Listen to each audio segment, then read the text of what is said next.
मेहरबान परमेश्वर एक बार फिर से बड़ी हलीमी शुक्रगुजारी के साथ वापस मानी तेरे चरणों में आए। प्रभु आपको धन्यवाद देना चाहते हैं प्रभु जी उन तमाम आशीषों के लिए, उन बरकतों नियामत के लिए जो तूने आज तक की जिंदगी में हम पे निछावर करी है। प्रभु जी आज तू अपनी हैकल में लेकर आया है प्रभु जी, और इस लेंटन सीजन में प्रभु जी प्रवेश करने का तूने मौका दिया है। पिता परमेश्वर तेरा लाख लाख धन्यवाद हो। और तो पिता परमेश्वर की अपनी खुद को इनकार करके प्रभु जी हम तेरे पीछे हो ले प्रभु जी, और इस समय में प्रभु जी तेरा अनुसरण करते रहे प्रभु जी, तेरे साथ साथ चलने का मौका दे पिता परमेश्वर। तेरा जो तू मार्गदर्शन करता है प्रभु जी उसमें प्रभु जी तेरा पीछा करते चले प्रभु। हमारी यात्रा को मुबारक कर प्रभु जी, ताकि हम प्रभु जी उस ध्येय तक पहुंच सके जहां तक तू ले जाना चाहता है प्रभु जी। जो चीजें प्रभु जी हमारे लिए अच्छी नहीं है प्रभु जी, उनका स्मरण करें प्रभु और उनको छोड़े पिता परमेश्वर।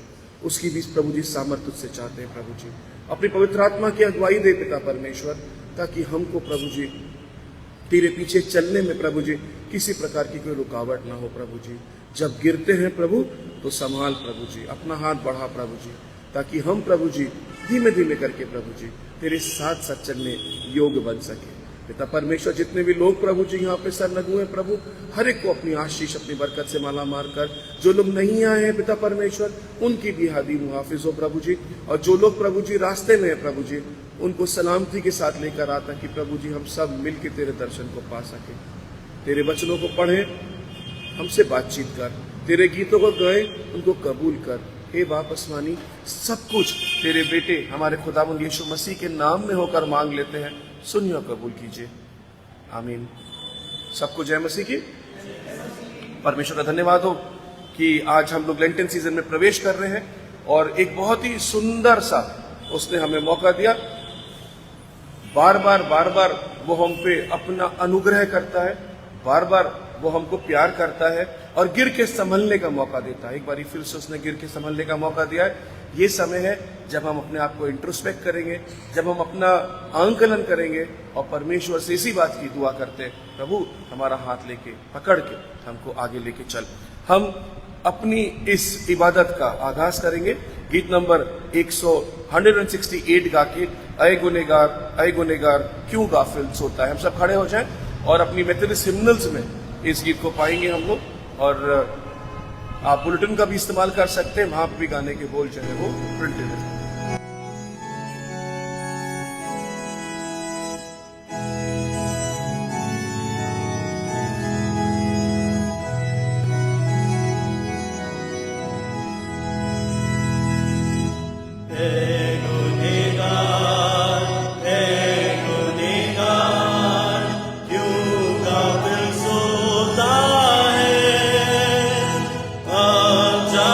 तेरा मन गा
शर्माता है, देख कैसा ये अजीब प्यार यीशु बुलाता है। मैं मानता हूँ, मैं जानता हूँ कि यीशु मुझे है और उसके साथ उसके हाथ आसमान की कुंजी है। एक गुनहगार होता बेदार क्यों फर्ज खोता है। अब देखे पिछली बार यीशु बुलाता है। मैं मानता हूँ, मैं जानता हूँ कि यीशु मुझे है और उसके साथ उसके हाथ आसमान की कुंजी है। अजीजों, आज का ये गीत सच में एक इन्विटेशन है। मसीह की उस आवाज को हम तक पहुंचाता है। यीशु अभी भी बुला रहा है। हमारा ईमान क्या है? ये मौका जो हमको मिला है इस लेंटन सीजन में प्रवेश करने का, ये मौका जो हमको मिला है आज ऐश वेडनेसडे में आने का, ये कोई महज इत्तेफाक नहीं है, बल्कि ये परमेश्वर के द्वारा निश्चित किया हुआ समय था कि हम सब यहाँ पे इकट्ठा हो सके और एक साथ हम परमेश्वर से अपने गुनाहों की माफी मांगे और साथ ही साथ उससे इस बात की सामर्थ्य के लिए प्रार्थना करें कि हे प्रभु, हम पे दया कर और हमको एक बारी फिर से नए सिरे से शुरू करने का मौका दे। समय होगा कि हम अपने ईमान का इकरार करेंगे उसी जीवते मसीह में, उस यीशु मसीह में जो कि हमको निर्धारित रूप से बुलाता रहता है। समय है कि हम अपने ईमान का इकरार करेंगे। रसूलों के अकीदे को दोहरा के हम सब एक साथ मिलकर बोलेंगे, मैं इत्काद रखता हूँ खुदा कादिर मुतलक बाप पर, जिसने आसमान और जमीन को पैदा किया, और उसके इकलौते बेटे हमारे खुदावंद यीशु मसीह पर कि वे रूह कुद्स से मुजस्सम होकर कुंवारी मरियम से पैदा हुआ, पिलातुस को उठाया, सलीब पर खींचा गया, मर गया और दफन हुआ, तीसरे दिन मुर्दों में से जी उठा, आसमान पे चढ़ गया और खुदा बाप कादिर मुतलक के दाहिने हाथ बैठा है, जहां से वो जिंदों और मुर्दों का इंसाफ करने को आएगा। मैं इत्काद रखता हूँ रूल कुद्दूस पर, पाक कलीसिया आम पर, मुकद्दसों की रिफाकत, गुनाहों की माफी, जिस्म के जी उठने और हमेशा की जिंदगी पर। आमीन। जमात तशरीफ रखे।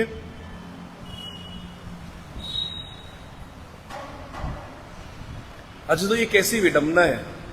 विडम्बना बोलेंगे या महज इत्तेफाक बोलेंगे कि आज पूरा संसार जो है वो एक दिवस को सेलिब्रेट कर रहा है जो कि जिसका ओरिजिन बहुत ही क्रिश्चियन है, जिसका ओरिजिन जो है वो बहुत ही मसीही है, लेकिन होते होते अभी वो एकदम कमर्शलाइज हो गया है और मसीही लोग कम और गैर मसीही लोग ज्यादा उस दिन को मनाते हैं, जिसको हम वैलेंटाइंस डे कहते हैं। उसका मीनिंग, उसका अभिप्राय, उसकी जो मर्म है उसको ही चेंज कर दिया गया है। And what used to be more spiritual has now become very carnal. लेकिन हकीकत में ये दिन जो है ये इस बात का प्रतीक है कि यदि तुम किसी को अधिक से अधिक प्यार करते हो तो इससे बढ़कर कोई प्यार नहीं कि कोई अपने मित्र के लिए, अपने अजीज के लिए अपना जान दे।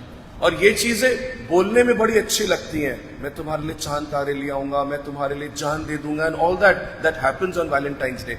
लेकिन हकीकत में केवल एक था जिसने बोला कम और करके दिखाया, और वो है हमारा यीशु मसीह। तो सच्चा वैलेंटाइन हमारे लिए कौन हुआ? वो जो हमारे लिए अपने प्राण की बलि तक दिया और फिर बुलाता है कि मैं अभी भी तुम्हारे रुका हुआ हूं, मेरे पास लौट आओ। अजीजों, वापस आने की ये बात परमेश्वर कॉन्स्टेंटली हम लोगों से करता आ रहा है। सिर्फ अभी नहीं, बल्कि पुराने नियम में भी परमेश्वर अपने लोगों से इतना प्यार करता था कि वो बार बार उनसे कहता था मेरे पास लौट के आ जाओ, तुम कितने बड़े गुनहगार क्यों ना हो, अपने गुनाह से तौबा करो, मेरे पास लौट के आ जाओ। और तब वो कहता है जब तुम मुझसे रिपेंटेंस के साथ प्रार्थना करोगे मैं तुम्हारी दुआओं का उत्तर दूंगा। आज फिर परमेश्वर जो है यूएल नबी की किताब के मार्फत हमसे बातचीत करना चाह रहा है। और पहला कलमा जिसकी मार्फत परमेश्वर हमसे बातचीत करना चाहता है उसको आज हम लोग पढ़ेंगे। यूएल नबी किताब उसका 2 अध्याय उसकी 12 से 17 आयत। और मैं गुजारिश करूंगा मिसेस मुर्मू से कि वो इस वचन को पढ़ने में हमारी अगुवाई करें। हमारे पास बाइबल्स हैं, हम लोग निकाल लें। The book of Joel chapter 2 reading from the 12th verse till the 17th verse. यूएल नबी की किताब उसका 2 अध्याय उसकी 12 आयत से 17 आयत तक।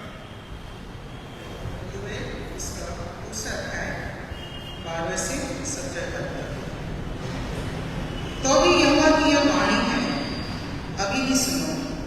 उपवास के साथ रोते पीटते अपने पूरे मन से फिरकर मेरे पास आओ। अपने वस्त्र नहीं अपने मन ही को फाड़कर अपने परमेश्वर यहोवा की ओर फिरो, क्योंकि वह अनुभवकारी, दयालु, विलंब से क्रोध करने वाला, करुणा निधान और दुख देकर पछताने वाला है। क्या जाने वह फिरकर पछताए और ऐसी आशीष दे जिससे तुम्हारे परमेश्वर यहोवा को अन्न और अर्थ दिया जाए। सियोन में नरसिंहा उपवास करके ठहराओ, महासभा का प्रचार करो, लोगों को इकट्ठा करो, सभा को पवित्र करो, पुर्रियों को बुलाओ, बच्चों और दूध प्याओं को भी इकट्ठा करो। दूल्हा अपनी कोठरी से और दुल्हन भी अपने कमरे से निकल आए। याजक जो यहोवा के टहनिये हैं वे आंगन और वेदी के बीच में रो रो कर कहें, हे यहोवा अपनी प्रजा पर तरस खा और अपने निज भाग के नाम हराए ना होने दे, न जाते जाते उसकी धुआं देने पाए। जाते जाते के लोग आपस में क्यों कहने पाए, उनका परमेश्वर हमारा। परमेश्वर अपने वचन के द्वारा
दूसरा वचन जिसकी मार्फत परमेश्वर हमसे बातचीत करना चाहते हैं पाया जाता है 2 कुरिन्थियों उसका 5वां अध्याय उसकी 20 और 21 आयत और उसके बाद 6 बाब की पहली 2 आयतें। और मैं गुजारिश करूंगा बहन सुचिता से कि इसको पढ़ने में हमारी अगुवाई करें। The second epistle to the church in Corinth, chapter 5, reading the 20th and 21st verse, and then from the beginning of the 6th chapter, the first 2 verses.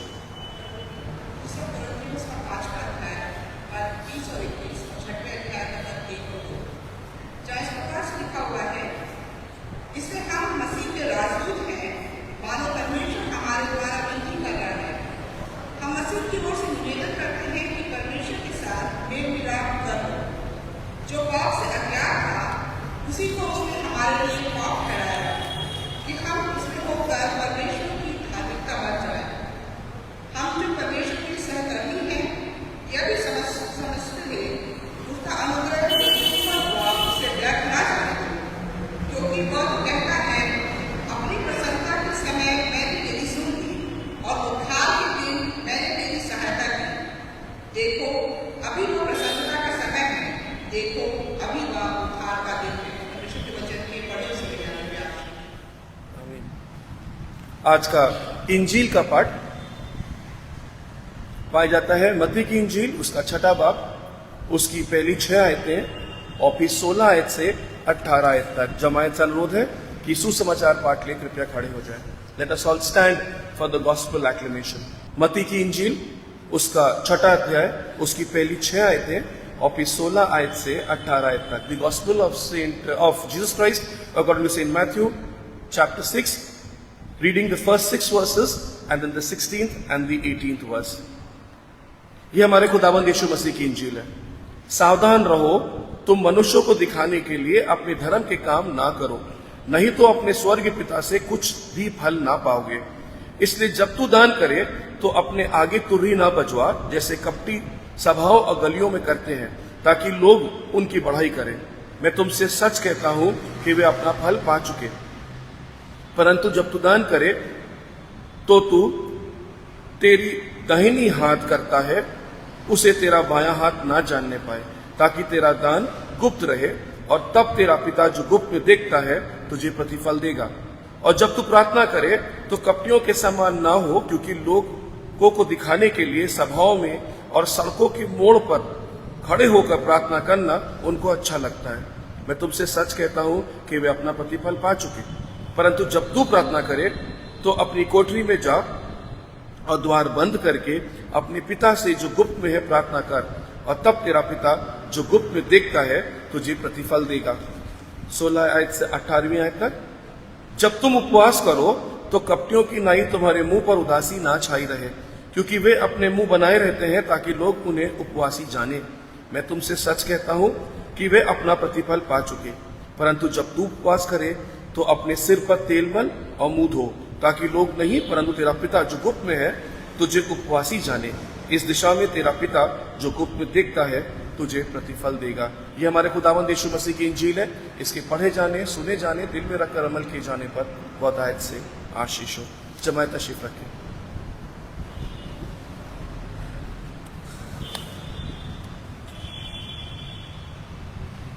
आज जैसा कि हम सब जानते हैं और इसीलिए हम आए हैं, हम लेंटन सीजन में प्रवेश कर रहे हैं। We all know that. हम आज ऐश वेंसडे मना रहे हैं, भस्म बुधवार मना रहे हैं। We also know that ash Wednesday की क्या जरूरतें हैं और क्या इंपॉर्टेंस है उसको भी हम बखूबी जानते हैं, और इसके बारे में भी हम लोग गौर करेंगे। फिर ये निरंतर बार बार Ash Wednesday, Good Friday, Holy Week या पैशन वीक, लेंटन सीजन, ये सब चीजें जो है बार बार रिपीट होती चली जाती हैं। परमेश्वर आखिर कर चाहता क्या है? And why does God have it like this कि जो कैलेंडर है उसके अंदर ये सब चीजें होती रहे? क्यों कर बार बार ये कैलेंडर के अंदर ये इंपॉर्टेंट डेट्स डाली जाती है? इसकी क्या जरूरत है? इसको यदि हम समझना चाहते हैं तो इस बात को तो हम मानते हैं कि परमेश्वर हमसे बातचीत कर रहा है, परमेश्वर हमको बार बार मौका दे रहा है, परमेश्वर हमसे बात करने की कोशिश कर रहा है। That is right. लेकिन इसका अच्छे से अगर मतलब निकालना है, if you really want to understand that, तो आप अपनी नजर इस ऑर्गन की तरफ करें, इन पियानो की तरफ करें। ये ऑर्गन्स, ये पियानोस, इसके अंदर 88 कीज होती हैं। अगर आप काउंट करेंगे पूरा प्रॉपर ऑर्गन जो है या प्रॉपर पियानो जो है, उसके अंदर 88 कीज होंगी। 7 ऑक्टेव का नॉर्मल पियानो होगा, ये ऑर्गन होगा। कभी कभी अगर बहुत बड़े बड़े ऑर्गन्स हैं, जैसे मोट्जार्ट और बीटहोवन बजाते थे, तो वो 8 ऑक्टेव्स का होगा, वरना नॉर्मल एक 7 ऑक्टेव का पियानो होगा। और थोड़ी बहुत ऐसी कीज होंगी जिसको हम चेंजर कीज कहते हैं, जिससे कि स्केल चेंज हो सकता है। That is all. एक सा पियानो, एक सी कीज, एक से नोट्स। और अगर आप और ज्यादा म्यूजिक के से ताल्लुक रखते हैं तो आपको यह भी पता होगा कि जो स्वर है सारे गा मा पा, वो भी सेम है। It's all the same, nothing changes. वही कीज, वही ऑक्टेव्स, वही चेंजर कीज, वही म्यूजिकल इंस्ट्रूमेंट। कितना बोरिंग लगता है। इट्स लाइंग देयर, अभी रखा हुआ है, उसका कोई वजूद नहीं है। लेकिन यदि इसी ऑर्गन को जब कोई व्यक्ति बैठ के बजाता है, तो वही 78 की 88 कीज और वही 7 ऑक्टेव से अलग अलग प्रकार के स्वर और अलग अलग प्रकार के ध्वनि निकलती है।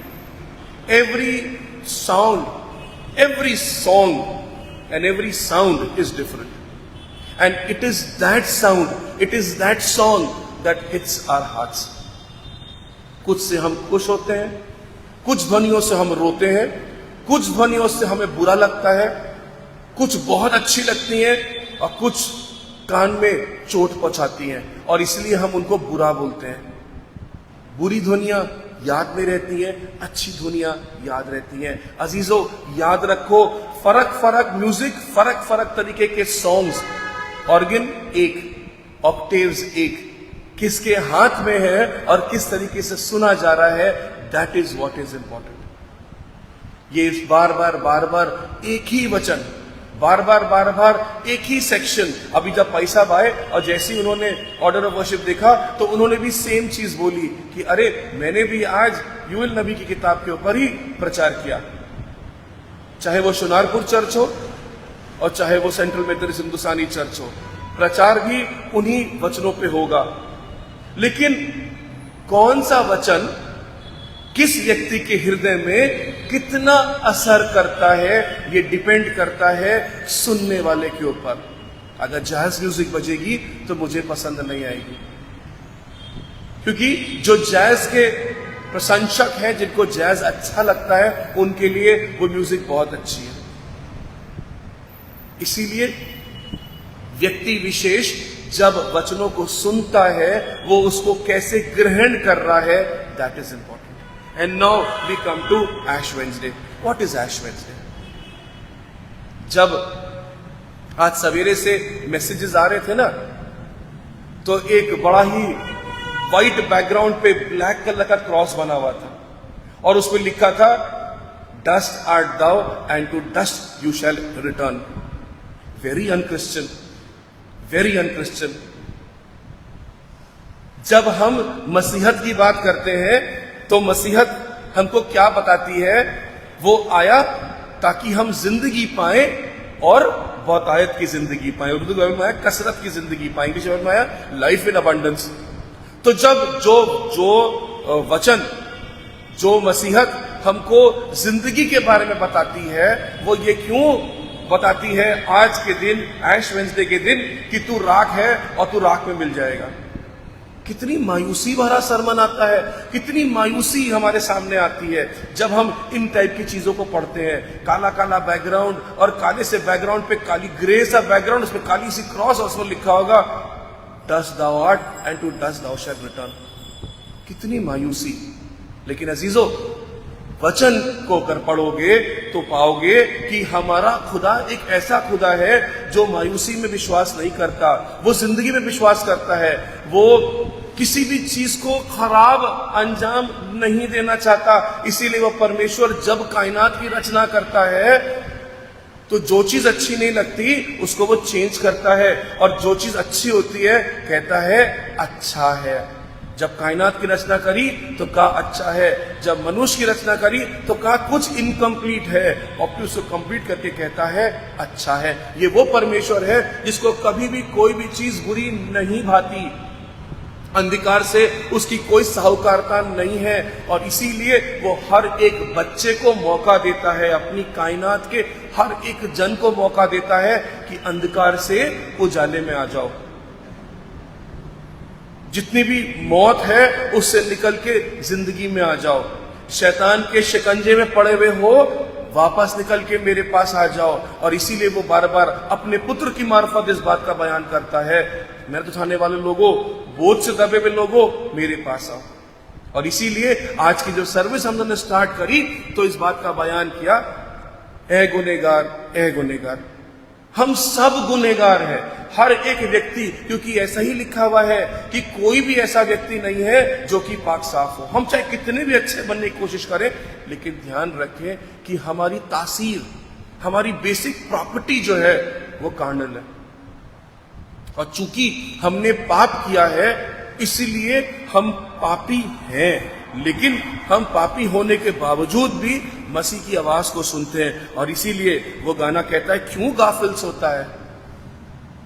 अगर आप एक एक स्टैंजा उस गाने का पढ़ेंगे, हर एक स्टैंजा में हर उस प्रॉब्लम को टच किया गया है जो आज की जिंदगी में कायम है। कितनी न्यूज आ रही है, छोटे छोटे बच्चे, क्लास 7 के, क्लास 8 के, क्लास 9 के बच्चे जो सुसाइड कर रहे हैं। क्यों कर रहे हैं, क्यों कर रहे हैं? उसके लिए यहां लिखा है क्या है, ऐ गुनेगार, ऐ बेकरार, क्यों मरना चाहता है, क्यों मरना चाहता है। बेशक गो तू है गुनेगार, यीशु बुलाता है। सुन तो परमेश्वर की आवाज, यीशु बुला रहा है। और ये जो 40 दिन का जो समय है ना, जिसको हम लोग लेंटन सीजन कहते हैं, ये क्यों हमारे चर्च में रखा गया? इस लेंटन सीजन को अगर आप बाइबल को पढ़ के निकालने की कोशिश करेंगे तो कहीं नहीं पाएंगे। There is no concept of lent before Easter. In fact अगर आप स्टडी करेंगे बहुत ही, तो भी आप ये 40 डेज को नहीं पा पाएंगे। कहीं नहीं लिखा है कि 40 डेज के लिए उपवास रखना था। हाँ, ये बातें बेशक है कि रिपेंटेंस के लिए वो लोग उपवास रखते थे। जब वो गलत काम करते थे तो वो और रियलाइज करते थे कि हमने गलत काम किया, तो वो परमेश्वर के सामने आते थे और एक फिजिकल अपीयरेंस देना था उनका। वो फिजिकल अपीयरेंस क्या था कि हम जो है वो अभी बड़े ही गमगीन हैं, हमें अपनी कामों से रंजो पछताप हो रहा है। तो इस पछताप को दिखाने के लिए वो टाट के कपड़े को ओढ़ते थे। बड़े अच्छे कपड़े नहीं पहनते थे, टाट के कपड़े ओढ़ते थे और राख मलते थे, इस बात का प्रतीक कि परमेश्वर तू मुझ राख के ऊपर ध्यान दे। I am nothing, I am worthless as राख, एशेस। इसलिए ये राख का कॉन्सेप्ट आया। यदि आप पुराने नियम में जाएं तो वहां भी आप इस चीज को पाएंगे। और जब बनी इज़राइल मिस्र से निकल के आई, और जब मिस्र निकल के आई तो उनको लगा हमें खुदा चाहिए, हमारा खुदा तो हमारे पास है नहीं। और हारून ने उन लोगों को आइडिया दिया कि चलो हम एक सुनहरा बछड़ा बनाते हैं। दे मेड अ गोल्डन काफ। लेकिन जब उन्होंने रियलाइज किया अपनी गलती को, तो वहां पे लिखा है उन्होंने 40 दिन तक पश्चाताप किया। 40 दिन तक पश्चाताप किया। यदि आप आगे पढ़ते जाते हैं, आप अगर आगे पढ़ेंगे तो आप पाएंगे परमेश्वर तक उन लोगों को अप्रिशिएट करता है। कब? जब जोब की किताब में लिखा है कि वो टाट ओढ़ के बैठा है, पश्चाताप कर रहा है, राख लगाए बैठा है, तो परमेश्वर उससे क्या कहता है? समय नहीं है वरना मैं पढ़वाता इसको। परमेश्वर क्या कहता है उनसे? परमेश्वर कहता है मैंने तेरे इस पश्चाताप को देखा and I am repenting. It is not job who is repenting alone, but God is also repenting. कि क्यों उसने शैतान को तुम पे हावी होने दिया, क्यों शैतान तुम पे गालिब आ गया। परमेश्वर तक पछताता है। और यही बात यूएल नबी भी अपनी किताब में कह रहा है। वो कह रहा है, क्या जाने वे फिर कर, कौन? परमेश्वर।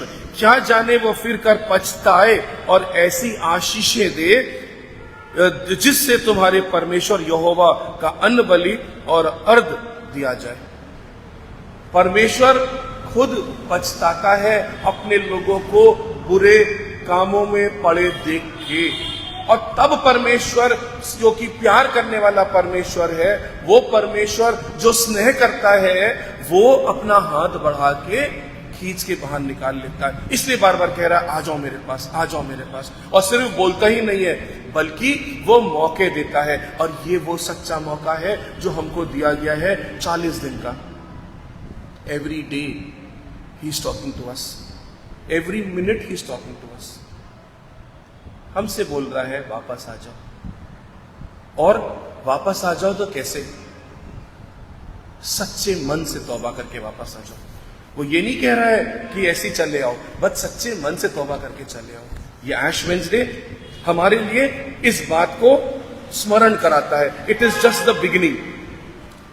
और इसको अगर हम और अच्छे से जानना चाहते हैं तो हम पा सकते हैं ऐश भस्म, करेक्ट। इसको हम लोग अगर ब्रेक करके देखेंगे तो इसके 3 अल्फाबेट्स हैं, A, S और H। ठीक है नहीं? We are trying to meditate on it, तो इसीलिए हम उस पर मेडिटेट कर रहे हैं। ऐश, ASH। ए सबसे पहला पार्ट जो है ए, वो स्टैंड करता है एब्स्टिनेंस के लिए। एब्स्टिनेंस मतलब किसी चीज को ना करना, किसी चीज से ना कहना। वो चीज जो मुझे परमेश्वर से दूर करती है, उस चीज को ना करना, ताकि हमारा संबंध जो है वो परमेश्वर के साथ मिल सके। हम थोड़ा समय निकाल के परमेश्वर के पास आए। अगर कोई भी रुकावट है हमारी, तो हमको उसको दूर कर देना है, उससे अपने आप को रोकना है। और इसीलिए परमेश्वर जब हिदायत देता है ना, तो वो ये नहीं कहता है कि तुम दुनियावी चीजों से रुकावट रखो, दुनियावी चीजों से अब्सटेन करो, दुनियावी चीजों से मनाही करो। हम लोग ने क्या किया? हम लोग ने अपने आप को एक ट्रेडिशन से बांध लिया। और ये ट्रेडिशन जो है उसमें होता है, हम लोग के घर में भी होता है, बहुत से घर में होता है कि हम नॉनवेज नहीं खाएंगे। बहुत से क्रिश्चियन होते हैं जो कहते हैं नॉनवेज नहीं खाएंगे। तो नॉनवेज नहीं खाएंगे, लेकिन नॉन वेजिटेरियन बातें करेंगे, दैट इज एक्सेप्टेड। हम नॉनवेज नहीं खाएंगे, लेकिन हम दूसरे के साथ हर बुरा काम करेंगे। और इसीलिए परमेश्वर कहता है हम अच्छे अच्छे कपड़े नहीं पहनेंगे। बहुत से लोग होते हैं ना, हम लोग भी करते हैं, लाल कपड़े और जो मतलब अच्छे वाले जो कपड़े वो नहीं पहनते हैं। और आप चर्चेस में भी नोटिस करिएगा, normally purple and grey shades जो है वो लगाए जाते हैं। एंड लोग ये दिखाना मांगते हैं कि हम जो है उपवासी हैं। और इसीलिए परमेश्वर क्या कह रहा है? यूएल नबी किताब उसका 2 बाब उसकी 13वीं आयत क्या कह रहा है वहां पे? वो कह रहा है अपने वस्त्र नहीं, अपने मन ही को फाड़कर अपने परमेश्वर यहोवा की ओर फिरो। मन को फाड़ के, कपड़ों को फाड़ के नहीं। वहां लिखा है ना, उन्होंने अपने कपड़े फाड़े, टाट के वस्त्र पहन लिए और टाट ओढ़ के राख लपेट के बैठ गए। यीशु मसीह उसके और आगे जाके क्या कह रहा है? वो कह रहा है उन लोगों के समान मत बनो जो चौराहों पे खड़े होकर बड़े बड़े उपवास की बातें करते हैं, जो दिखावा इतना करते हैं ताकि लोगों को पता लग जाए कि हम बड़े उपवासी हैं। उपवास कर रहे हैं, लेकिन अब हम सोंठ खा सकते हैं, अब हम जो अन्न नहीं खाएंगे, अब हम फल खाएंगे, अब हम दूध पिएंगे, क्योंकि हमें फल के लिए, हमको उस फल की मनाही नहीं है, हमको दूध की मनाही नहीं है, हमको अन्न से उपवास करना है। ये सब चीजें जो है ना, ये ट्रेडिशंस है, ये एक्चुअली ढकोसला है। और इसीलिए वचन में यहाँ पे यीशु मसीह डायरेक्टली बातचीत करके कह रहा है कि ऐसा मत करो। वो कहता है और जब तुम उपवास करो, अब्स्टिनेंस, किसी चीज से रुकावट, जब तुम उपवास करो तो कपटियों की नाई तुम्हारा मुंह पर उदासी ना छाई रहे, क्योंकि वे अपना मुंह बनाए रहते हैं ताकि लोग उन्हें उपवासी जाने। लोगों को दिखाने के लिए नहीं, बल्कि परमेश्वर को दिखाने के लिए उपवास करो। और परमेश्वर किससे प्रसन्न होता है? वचन में लिखा है परमेश्वर टूटे हुए हृदय से प्रसन्न होता है। टूटा हृदय, जो गलत काम किया है उसके लिए माफी मांगो, वो तुम्हें तुरंत हाथ बढ़ा के बचा लेगा। वो तो कह ही रहा है, ए गुनेगार गुनेगार क्यों गाफिल सोता है, देख तेरा मददगार यीशु बुलाता है। बुला रहा है यीशु, इसीलिए मौका दिया है, इसीलिए चर्च में हम बैठे हैं यहाँ पे। और अगर ये मौका यीशु मसीह ना देता ना, तो अभी कोई ना कोई काम में हम बिजी हो गए होते, हम ना आ पाते। यहाँ पे पहुंच पाए हो, लेट आए हो चाहे टाइमली आए हो, जो भी है यहाँ पहुंचे हो, वचन की सहभागिता कर रहे हो, क्योंकि परमेश्वर चाहता था कि तुम यहाँ बैठने पाओ। इसलिए वो कहता है दुनिया को दिखाने के लिए नहीं, बल्कि अपने परमेश्वर को दिखाने के लिए काम करो।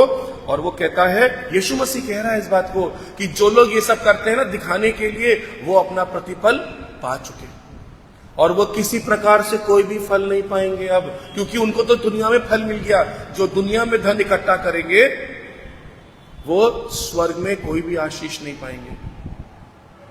लेकिन यहां पे वो कह रहा है जो कुछ भी करो अपने परमेश्वर को दिखाने के लिए करो, क्योंकि वो गुप्त में है, इसलिए वो गुप्त में केवल तुम्हारे हर काम को दिखता है। तो यदि तुम उपवास करते हो तो परमेश्वर के लिए करो, मन का उपवास करो, अच्छी बातों को सोचो, बुराइयों से उपवास करो, ऑटोमेटिकली परमेश्वर तुम्हें आशीष देगा, बरकत देगा और इतना फलवंत कर देगा। तुम्हारे अगर कोई भी पाप है तो वो पापों को माफ अवश्य करेगा। दिखाने के लिए मत करो, क्योंकि दिखाना करोगे तो कुछ नहीं मिलेगा। एब्सटिनेंस। दूसरा वर्ड उसके बाद आता है ऐश का, और एस का मतलब क्या हो सकता है? सर्विस, सेविकाई। और ऐसी सेविकाई जो कि परमेश्वर जो है वो हम लोग से अपेक्षा रखता है। वो कहता है ना, वचन में लिखा हुआ है, अभी हमारे लिए पढ़ा गया,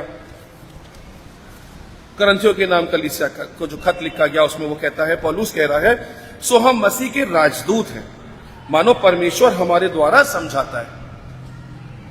हम परमेश्वर के, मसीह के राजदूत हैं, और परमेश्वर हमारी द्वारा इस दुनिया को अफेक्ट कर रहा है, रीच आउट कर रहा है। और फिर वो कहता है हम मसीह की ओर से निवेदन करते हैं कि परमेश्वर के साथ मेल मिलाप कर लो।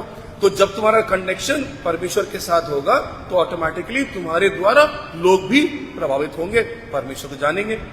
यही बात यीशु मसीह ने कही कि तुम्हारे अच्छे कामों को देख के तुम्हारे पिता की जो स्वर्ग में है उसकी बड़ाई की जाएगी। और यहां पे जब पौलुस कह रहा है कि तुम परमेश्वर से मिलाप कर लो, तो ये कह रहा है कि तुम पहले रिपेंट करके परमेश्वर के पास आ जाओ, then you will become like a moon. और ये बात मैं पहले भी बोल चुका हूं, क्रिश्चियनिटी इज बेसिकली मूनशाइन, क्योंकि सूरज की जो रोशनी है उसी को तो मून रिफ्लेक्ट करता है। मून की अपनी तो कोई रोशनी है नहीं, लेकिन जब अंधेरा होता है तो अंधकार में सूरज की रोशनी मून पे पड़ती है और वो मून चमकता है। तो जब मून चमकता है तो हमको रोशनी मिल जाती है। ठीक उसी प्रकार से, जबकि मून की अपनी कोई रोशनी नहीं है और मून के अंदर बहुत से दाग है, मून के अंदर बहुत से दाग है, बहुत सी खामियां हैं मून के अंदर, लेकिन उसके बावजूद भी वही चांद जो है वो हमारी अंधेरी रातों को क्या करता है? चमकदार कर देता है। अंधेरी रातों में रोशनी फैलाने का काम चांद का है। हम और आप भी उसी चांद के समान हैं, और इसीलिए जब परमेश्वर हमको और आपको हिदायत दे रहा है तो वो क्या कह रहा है? सर्विस करो। और वो सर्विस क्या करनी है? परमेश्वर से जो तुम्हें मिलता है वो तुम सेंत में दूसरे को दो, चाहे अच्छे वचन हो और चाहे उसकी आशीषें हो, लोगों के साथ बांटो। तो वो हो गई आपकी सोशल सर्विस, आपकी चैरिटीज। लेकिन परमेश्वर ये भी कह रहा है कि तुम्हारी रासबाजी, जो तुम कहते हो ना सेल्फ राइचियसनेस, जो मेरी रासबाजी है वो परमेश्वर के सामने फटे हुए चिथड़ों के समान है। हम कितने भी अच्छे काम क्यों ना कर लें, हम सिद्ध नहीं बन सकते। कोई भी व्यक्ति सिद्ध नहीं बन सकता, क्योंकि कोई सिद्ध है ही नहीं, क्योंकि सबने गुनाह किया है और परमेश्वर के जलाल से महरूम है। हम सब जो है वो परमेश्वर के जलाल से महरूम है, क्योंकि हमारे सब के अंदर पाप है। और केवल एक नाम है जो कि यीशु मसीह का नाम है, जिसकी मार्फत हम सब नजात के हकदार बन सकते हैं। ये नजात हमको तभी मिलेगी जब हम यीशु मसीह के पास आएंगे। दैट मीन्स हमारी अपनी कोई रोशनी नहीं है, हमको उस यीशु मसीह की रोशनी को से इस दुनिया को उजागर करना है। क्योंकि वो कहता है मैं जगत की ज्योति हूं, और फिर कहता है तुम जगत की ज्योति हो। इस जगत में इस तरीके से चमको कि लोग परमेश्वर की जय जयकार कर सकें। Your social service is to help the others, it is not for your self glorification. जब लेंटन सीजन होता है तो हमारी चैरिटीज बढ़ जाती हैं, क्योंकि परमेश्वर भी हमसे अपेक्षा रखता है कि आप चैरिटी करें। परमेश्वर कहता है कि जिनके पास खाना नहीं है उनकी भी सुधि ले, जिनके पास वस्त्र नहीं है उनकी भी सुधि ले, जिन लोगों को जरूरत है उनकी जरूरतों में हेल्प करो, मदद करो। लेकिन अगर तुम्हारी मदद इस प्रकार की है कि तुम अपने आगे तुरही बजवा के डिंडोरा पीट के काम करोगे, तुम सेल्फी ले लेके, छोटा सा पैकेट बड़ी सी सेल्फी, अगर तुम ये काम करोगे तो परमेश्वर क्या कहता है? वो कहता है मैं तुमसे सच कहता हूं कि वो अपना प्रतिफल पा चुके। इसलिए जब तू दान करे तो अपने आगे तुरी ना बजवा, जैसे कपटी सभाओं और गलियों में कराते हैं, ताकि लोग उनकी बड़ाई करें। मैं तुमसे सच कहता हूं कि वे अपना फल पा चुके। परंतु जब तू दान करे तो जो तेरा दाहिना हाथ हो करता है वो तेरा बायां हाथ ना जानने पाए, ताकि तेरा दान गुप्त रहे, और तब तेरा पिता जो गुप्त में देखता है तुझे प्रतिफल देगा। तब तेरा पिता जो गुप्त में देखता है तुझे प्रतिफल देगा। दो चीजें हमने देख ली। पहली चीज थी अब्स्टिनेंस, ए। दूसरी चीज देखी सर्विस, एस। और तीसरी चीज आती है होलीनेस, एच, पवित्रता। लिखा है कोई पवित्र नहीं है, तो पवित्रता की अपेक्षा कैसे परमेश्वर कर सकता है हम लोग से जो कि पापी हैं? और हकीकत में हम पापी हैं। तो जब हम पापी हैं तो हम पवित्र कैसे हो सकते? लाइट का अंधकार के साथ और अंधेरे का रोशनी के साथ कोई मेल नहीं हो सकता। जहां रोशनी है वहां अंधेरा हो ही नहीं सकता। फिर अंधकार कैसे कह सकता है कि हम रोशनी बन जाएंगे? अजीजों, यहां पे परमेश्वर का वो प्यार आता है जिसको बाहर लोग जो है वो नहीं समझ सकते। वो वही समझ सकता है जिसने यीशु मसीह को अपनाया होगा। जो यीशु मसीह को निजी तौर से जानता होगा वही व्यक्ति समझ सकता है कि हकीकत में प्यार होता क्या है। प्यार वो होता है इतना दो जब तक कि तुम्हें चोट ना लगने लगे। वो प्यार जो कि तुम रिटर्न के लिए नहीं करते हो। It is not mutual, it is one sided. That is love.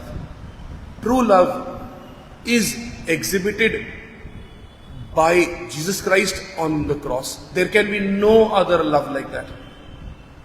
पवित्रता वो है जो परमेश्वर हमारे अंदर देखता है। हम जितने भी खराब क्यों ना हो, परमेश्वर हमसे प्यार करता है। और इसकी मिसाल जो है ना, मैं कोई प्रॉस्पेरिटी गॉस्पेल नहीं दे रहा हूं, लेकिन मैं हकीकत में बयान करना मांग रहा हूं। अगर आप पहला सामुएल पढ़ेंगे, पहला सामुएल उसका 16 अध्याय पढ़ेंगे, उसकी 4 आयत से 13 आयत तक घर जाके पढ़िएगा। वहां पे जिन्होंने संडे स्कूल अच्छे से पढ़ा है सबको मालूम होगा। पहला सामुएल उसका 16 अध्याय किस बारे में बयान कर रहा है?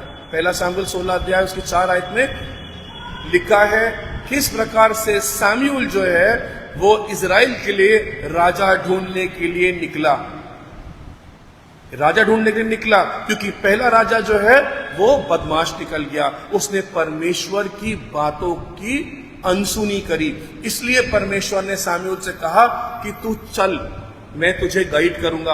और परमेश्वर को वो लेके गया जैसी के घर में। और वहां जाके क्या होता है, वहां के लोग जो हैं वो डर गए हैं और वो डर के कहते हैं तू क्या हमसे दोस्ती में आया है? ये सब चीजें होने के बाद वो जैसी के घर में गया और वहां लिखा है कि जैसी से कहा अपने पुत्रों को मेरे सामने पेश करो। एक एक करके सारे लड़के सामने आ रहे हैं और सबको परमेश्वर की आत्मा सैमुअल से कह रही है ये नहीं है, ये नहीं है, ये नहीं है। Ultimately everybody is denied, everybody is denied and there is nobody। and then Samuel पूछ रहा है, सैमुअल कह रहा है परमेश्वर कौन है अब? और फिर सैमुअल ने जैसे से पूछा कि और भी कोई बचा है, और भी कोई बचा है? पिता को खुद अपने बेटे पे कॉन्फिडेंस नहीं है, पिता को खुद अपने बेटे पे कॉन्फिडेंस, प्यार बहुत करता है अपने बेटे को, बहुत प्यार करता है, लेकिन फिर भी उसको ये कॉन्फिडेंस नहीं है कि सैमुअल उसको ढूंढने आया होगा। क्योंकि जो रिस्पॉन्स आती है ना जैसे कि, वो क्या है? वो कहता है कि अरे हाँ छोटा वाला है, वो भेड़ों को चराने गया है, वो तो छोटा लड़का है, बच्चा है, वो तो उसकी तो गालों की लाली तक नहीं गई है। ये है डिस्क्रिप्शन फादर का, क्योंकि वो नहीं जानता है कि उसके बच्चे का पोटेंशियल क्या है। जिसने जन्म दिया है वो नहीं जानता है पोटेंशियल, लेकिन स्वर्ग में बैठा प्रभु जानता है क्या पोटेंशियल है। आपका पोटेंशियल प्रभु जानता है, आपके आजू बाजू बैठे हुए लोग, आपके परिवार वाले लोग नहीं जानते हैं। जब परमेश्वर की दृष्टि होती है ना, तो कोई भी अलग नहीं कर सकता।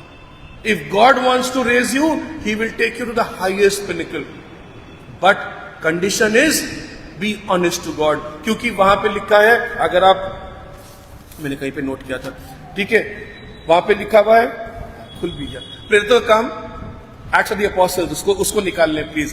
एक्ट्स ऑफ द अपोस्टल्स, उसका 13वां अध्याय, उसका 13वां अध्याय, उसकी 22वीं आयत, वहां पे लिखा है, फिर उसे अलग करके दाऊद को उनका राजा बनाया। किसको अलग करके?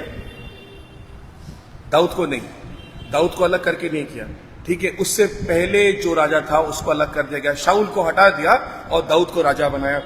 और उसको राजा बनाया जिसके विषय में उसने गवाही दी। किसने गवाही दी? परमेश्वर ने स्वयं गवाही दी। और परमेश्वर क्या कहता है कि मुझे एक मनुष्य यैशे का पुत्र दाऊद मेरे मन के अनुसार मिल गया है। He is a man of God's own heart. जो इंसान नहीं देख सकता, जो जन्म देने वाला पिता नहीं देख सकता, जो आपके अजीज नहीं देख सकते, वो परमेश्वर देखता है।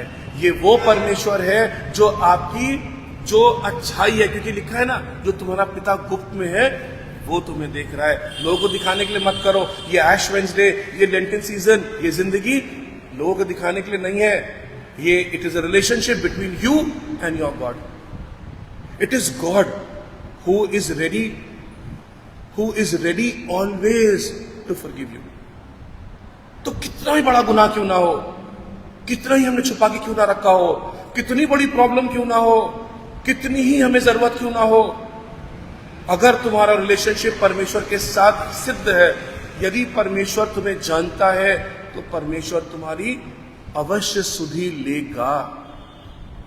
No prosperity gospel. हम सब जानते हैं, छोटा बच्चा है, जाता है बड़े से गोलियत को मार देता है। छोटा बच्चा है जो बड़े बड़े अपनी भेड़ बकरियों को बड़े बड़े जानवरों से बचा लेता है। छोटा बच्चा है जो कि जिंदगी भर दौड़ता रहता है, कोई उसका साथी नहीं है। यहां तक कि उसका अपना दोस्त यूनातन जो कि साउल का बेटा है, यहां तक कि उसकी अपनी पत्नी मिशेल जो कि साउल की बेटी है, वो तक उसका मजाक बनाती है। बाद में परमेश्वर उसकी सुधि लेता है, उसको श्राप देता है। परमेश्वर हर जगह सुधि ले रहा है, परमेश्वर हर जगह बचा रहा है, परमेश्वर हर एक चीज मुहैया करा रहा है। दाऊद से बढ़कर हमारे लिए कोई एग्जाम्पल नहीं है। That is the true sense of holiness. यहां तक कि जो मंदिर में रखी हुई रोटी जो होती थी, मसा करी हुई रोटी, उसको खाने का अधिकार केवल पुरोहितों को था और किसी को छूने का अधिकार नहीं था। लेकिन राजा दाऊद ने भी खाई और अपने लोगों को भी खिलाई। परमेश्वर उससे गुस्सा नहीं हुआ, क्योंकि परमेश्वर को पता था कि उसकी क्या आवश्यकता है। अजीजों, आपके गुनाह को माफ करता है, आपको प्यार करता है, आपकी तकलीफों से आपको नजात देता है। क्यों? क्योंकि आपको पवित्र बना के रखता है। कितने आप पवित्र क्यों ना हो, पवित्र कर देगा।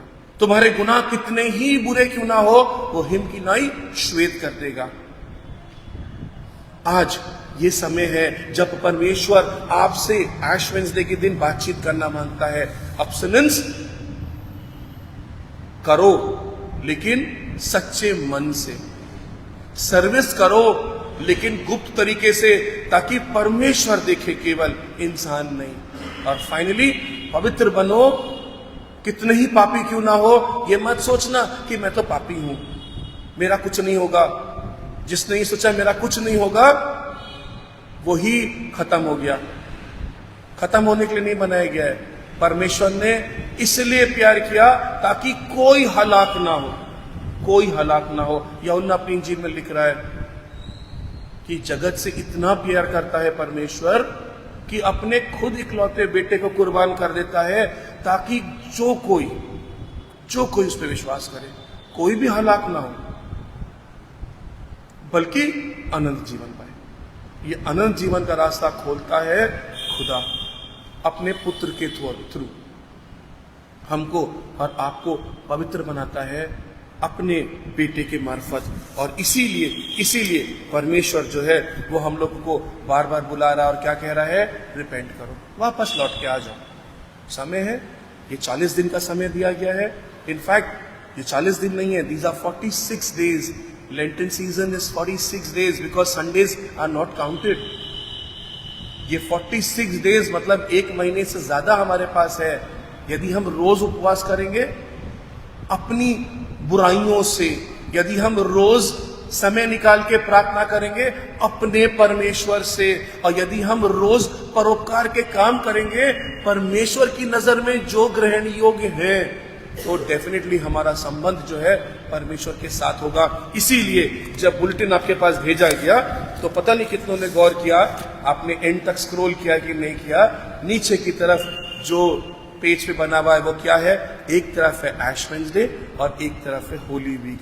बीच में पैरों के निशान है और लिखा है 40 दिन, 40 days of prayer, 40 days of fasting and 40 days of works of love. And these words of love are basically the gospel. अगर ये 40 चीजें 40 दिन तक आपके साथ रहती हैं, प्रार्थना, उपवास और परमेश्वर का वचन अगर आपके साथ है, तब आप सच्ची तरीके से यीशु मसीह के साथ चल रहे हैं। You are walking with Jesus Christ and that is what it says here.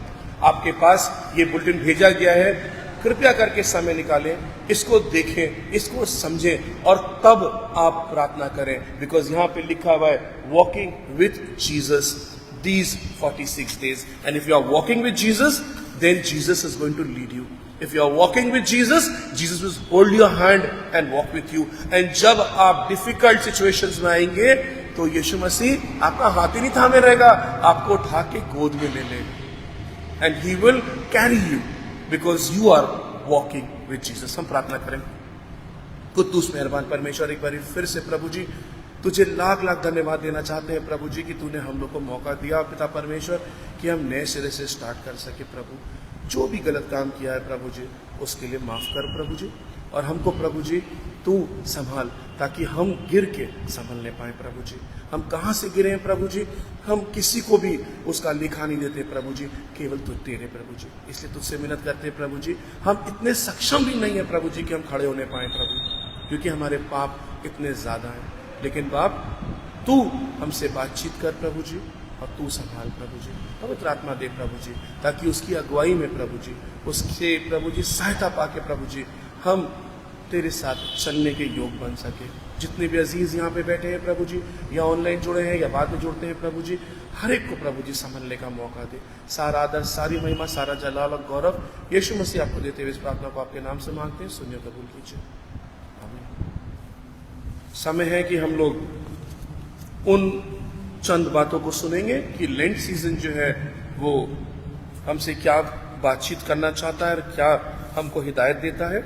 और मैं गुजारिश करूंगा अपने पासवान रेवरेंड प्रभाल मंडल से कि वो सामने आए और हम लोग के साथ शेयर करें कि लेंटन सीजन आखिर में what does it mean, and साथ ही साथ ये जो ऐश रखी है इसको ब्लेस करें और जमायत जो है बिल्कुल शांति में रहे, ताकि हम लोग जो है वो परमेश्वर को का आवाहन कर सके, उसकी पवित्र आत्मा का आवाहन कर सके। यहाँ पे जब ये एशेस को ब्लेस किया जाता है, उसके बाद रिक्वेस्ट करेंगे कि आप लोग एक एक करके सामने आते जाएं, एक लाइन बना के, और इस ऐश को अपने माथे पे उसको एक्सेप्ट करें, जो कि इस बात का प्रतीक है कि चूंकि हम जो है वो राख है और एक दिन हमें खाक में मिल जाना है, लेकिन हमारी रूह जो है वो परमेश्वर में विश्वास करती है, इसलिए रूह की अब्दी जिंदगी मिलना बहुत जरूरी है। It is the spirit that will be getting abundant life, and ये फानी जिस्म जो है वो खाक है और वो खाक में मिल जाएगा। इसी दुआई तर्क के साथ हम लोग यहाँ पे आएंगे, और जब हम लाइन बना के यहाँ पे आते हैं तो रिक्वेस्ट करेंगे क्वायर से कि वो इस गाने में हम लोग को लीड करे, जैसा मैं हूं बगैर एक बात। और हम इस गाने के बोल को जब हम पढ़ेंगे इस गाने को तो बहुत ही दुआई तर्क के साथ पढ़ें उसको, क्योंकि उसमें जो फैनी क्रॉस्बी ने जो लिखा है इस गाने को इंग्लिश में, just as I am without one plea, और मैडम हम्फ्री ने इसको लिखा हिंदी में। आप उस गाने के बोलों को समझो और तब दुआ करो परमेश्वर से कि परमेश्वर हम पे भी दया करे। समय है कि हमारे पासवान सामने आए और हम लोग से बातचीत करें, और उसके बाद हम लोग थैंक्स गिविंग करेंगे एशेस के लिए, और एशेस जो है अपने माथों पे हम लोग लगवाएंगे, और उसके बाद हम लोग जो है वो प्रेयर और कन्फेशन में जाएंगे। साम 51 को हम लोग एक साथ मिलके पढ़ेंगे, तब जब सब लोग ने इस वसम को अपने माथे पे ग्रहण कर लिया होगा। आज हम लोग ऐसे डे, या इसको हम लोग कह सकते हैं डे ऑफ एश, इसके लिए हम लोग आज इस सभा में उपस्थित हुए हैं। और ये दिन हम लोग हर साल मनाते हैं, और ऐश हम लोग देखते हैं कि जैसे अभी शहर से हम लोग मैगी से हम लोग सुन रहे थे कि ये जो ऐश वेडनेसडे से 40 दिन के लिए जो दिन है, और हम लोग उपवास मनाएंगे, ऐसे बाइबल में कोई भी निर्देश नहीं है, फिर भी हम लोग मनाते हैं, क्योंकि हम लोग ये जो समय है जब हम अपने जीवन की तरफ देखते हैं, जब अपने आप को महसूस करते हैं कि हम पापी हैं, तो पहली बात यह है कि हम कभी भी ये महसूस नहीं करते हैं कि हम पापी हैं। हम सोचते हैं कि हम सबसे ज़्यादा धार्मिक हैं, हम सबसे ज़्यादा इनोसेंट हैं, लेकिन हमारे बगल में जो बैठे हैं, हमारे पीछे जो बैठे हैं, हमारे सामने जो बैठे हैं, वो पापी लोग हैं, हम नहीं हैं, और हम मानते नहीं हैं, इसलिए हम कभी भी कॉम्प्लेक्स भी नहीं करते हैं, करने मांगते हैं। और ये जो समय है, खास करके ये 40 दिन के समय में जब हम अपने जीवन की तरफ देखते हैं, तो उसमें हम लोग खास करके सोचते हैं, ये समय तो हम अपने जीवन को तैयार करने के लिए, या अपने जीवन को परमेश्वर को देने के लिए, या हमारे पाप से मुक्ति पाने के लिए, ये साल के कोई भी समय में हम कर सकते हैं, इसके लिए कोई टाइम नहीं है, निर्धारित नहीं है। लेकिन हम लोग क्या करते हैं, बहुत इजी तरीके से हम लोग हर दिन पार करते जाते हैं कि हम पाप नहीं किए हैं, हम जो भी करते हैं वो कोई पाप नहीं है, वो बहुत साधारण सा चीज़ है, और हम ऐसे ही चलते रहेंगे। तो हम क्या करते हैं, उसको इग्नोर करते हैं या चलते जाते हैं, और हमारा पाप जो बढ़ते जाते हैं। तो इसलिए हमें ये समय दिया गया है कि खास करके इस समय कम से कम हम अपने जीवन के लिए सोचें। हम पुराने नियम में देखते हैं कि ये जो ऐश या राख के बारे में हम लोग देखते हैं, वहाँ भी हमें मिलती है, और ये 40 दिन के बारे में भी हमें बहुत जगह मिलती है। जैसे हम लोग देखते हैं कि अभी कुछ हम लोग सुने कि 40 दिन के बारे में, जैसे नूह के समय में नोहा के समय में हम लोग देखे कि 40 दिन और रात पानी वर्षा। उसके बाद हम लोग देखे कि 40 दिन तक होरेब पर्वत में मूसा ने समय बिताए थे परमेश्वर के साथ। 40 वर्ष तक हम देखे थे कि इज़राइल जाति मैदान में थे। हमारे प्रभु यीशु मसीह को भी देखे 40 दिन उपवास प्रार्थना किए थे। तो इस तरह से 40 दिन का बहुत सारे और हम बाइबल में हमें मिलती है। और रात के बारे में भी मिलती है। जब जैसे कुछ देर पहले सर कह रहे थे कि जब कोई भी अपने आप को सोचे कि हम पाप किए हैं, महसूस करते हैं और हमारे परमेश्वर के पास आने के लिए मांगते हैं, तो उन्होंने क्या करते थे, राख में बैठ जाते थे। राख को या भस्म को मुंह में और पूरे शरीर में, बदन में लगा लेते थे, जैसे ये एक चिन्ह हो सके कि मैं परमेश्वर से माफ़ी मांग रहे हैं, हर कोई देख सके, हर कोई समझ सके, इसलिए ये किया जाता था। जैसे जोना के समय में हम लोग देखे कि जब कहा गया है कि परमेश्वर आपको टाइम दिया है कि आप अपने को परमेश्वर के पास अपने को समर्पित करो, पाप इतना ज़्यादा बढ़ गया है इस देश में कि आपको परमेश्वर पूरे ख़त्म कर लेने के लिए तैयार हैं।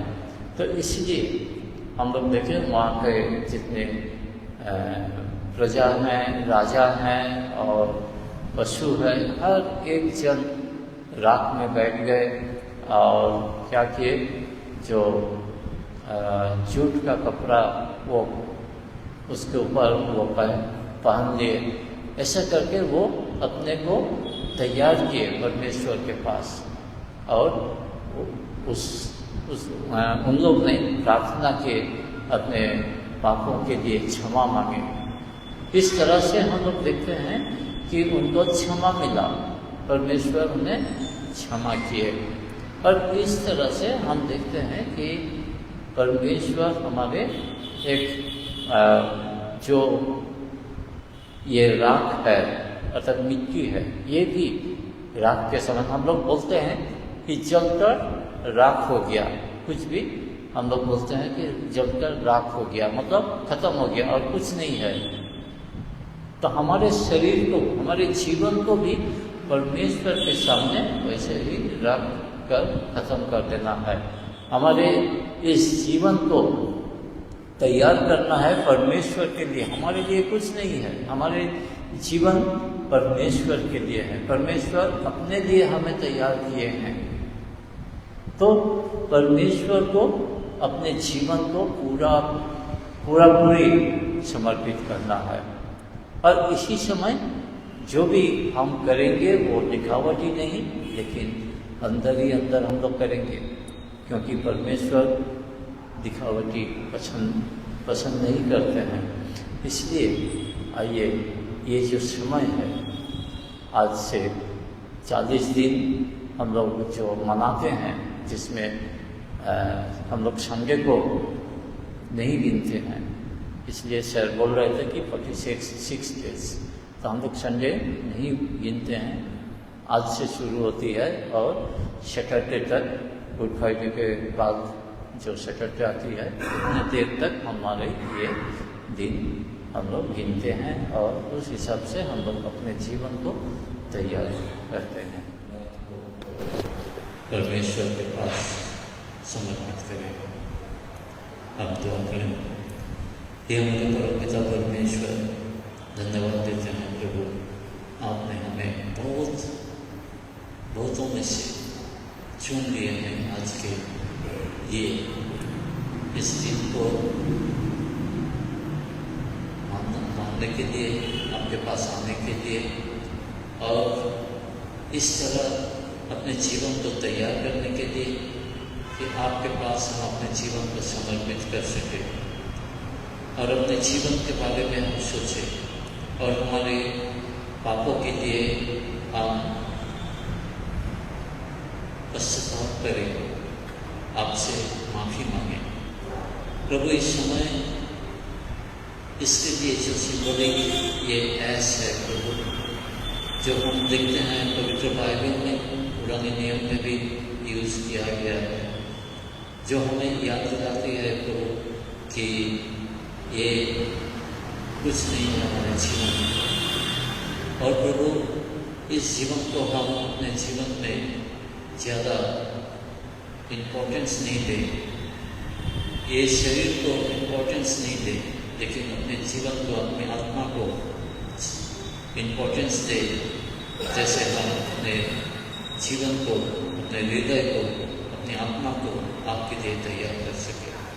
प्रभु इस समय ये रात आपके हाथ में हम समर्पित करते हैं प्रभु, जो हम लेते हैं, जितने जन लेते हैं प्रभु, सबों का आशीष दें, जैसे हर कोई सोच सके कि हाँ, हमारे जीवन प्रभु को समर्पित करना है और ये रात से उनको याद दिला सके कि प्रभु हमारे लिए क्या क्या किए।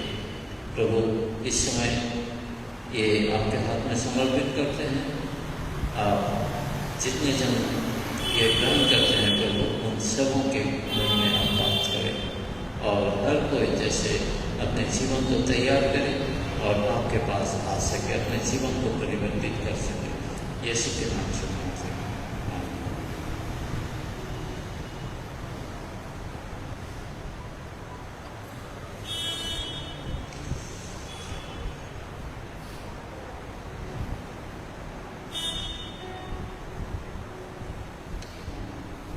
इस समय आप लोग को अनुरोध करेंगे, आप लोग लाइन कर एक एक करके यहाँ आइएगा और अपने माथे में ये रात करने के लिए जितने जन मांगते हैं हम सामने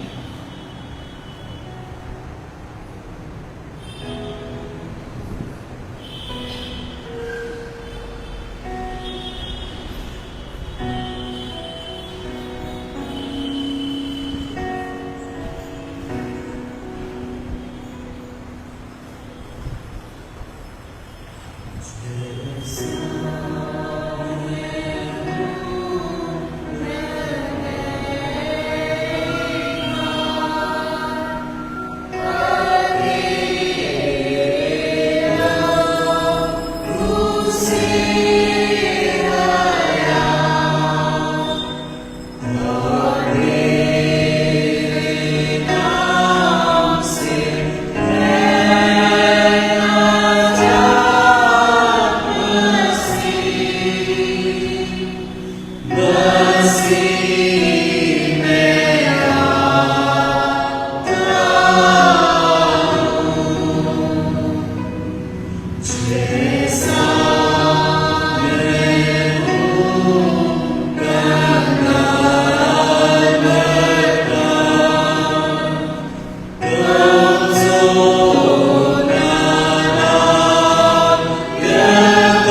हम सब एक साथ इस दुआ में शरीक होंगे और हम लोग भजन संहिता 51 को हम लोग एक दुआई रूप में एक साथ मिलके पढ़ेंगे। हम सब खड़े हो जाएं, अपनी बाइबल्स को हम लोग खोल लें। भजन संहिता 51 और उसकी जो 17 आयतें हैं 1 से लेके 17, उसको हम सब एक साथ मिलके पढ़ेंगे।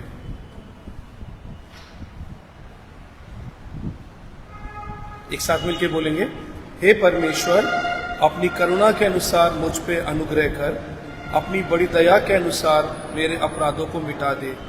मुझे भली भांति धोकर मेरे अधर्म दूर कर और मेरा पाप छुड़ाकर मुझे शुद्ध कर। मैं तो अपने अपराधों को जानता हूँ और मेरा पाप निरंतर मेरी दृष्टि में रहता है। मैंने केवल तेरे ही विरुद्ध पाप किया है और जो तेरी दृष्टि में बुरा है वही किया है, ताकि तू बोलने में धर्मी और न्याय करने में निष्कलंक ठहरे। देख, मैं अधर्म के साथ उत्पन्न हुआ और पाप के साथ अपनी माता के गर्भ में पड़ा। देख, तू हृदय की सच्चाई से प्रसन्न होता है और मेरे मन ही में ज्ञान सिखाएगा। जूफे से मुझे शुद्ध कर तो मैं पवित्र हो जाऊं।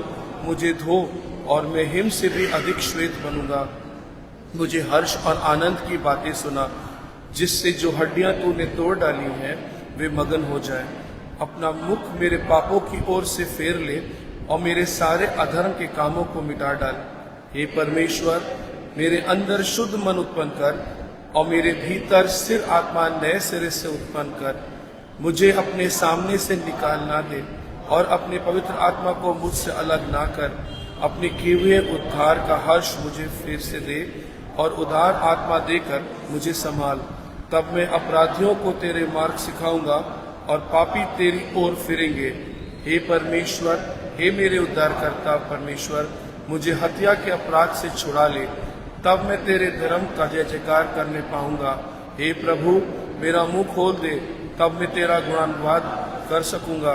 क्योंकि तू मेल बलि से प्रसन्न नहीं होता, नहीं तो मैं देता। होम बलि से भी सुप्रसन्न नहीं होता। टूटा मन परमेश्वर के योग्य बलिदान है। हे परमेश्वर, तो टूटे पिसे हुए मन को तुच्छ नहीं जानता। आमीन। एक साथ मिलकर हम लोग इस गीत में शरीक होंगे। गीत नंबर 176, आता हूं सलीब के पास। आता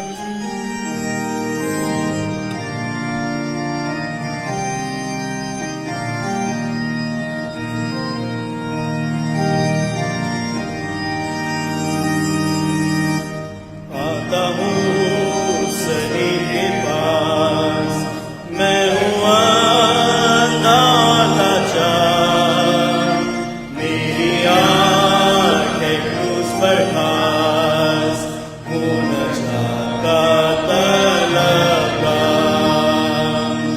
क्रूसी है मेरी बना, सिर्फ क्रूस पर है निगाह,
पिता परमेश्वर, धन्यवाद देते हैं प्रभु आपकी उपस्थिति हमारे बीच में देर तक था।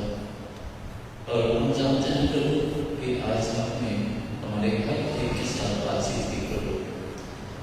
जब हम आपके साथ थे प्रभु, आपका आशीष हमें मिली है प्रभु। और हम जानते हैं कि हम हमें जो भी बात सुनने हैं प्रभु, वो हम हृदय में रखेंगे और उस हिसाब से हम अपने जीवन को परिचालित करेंगे।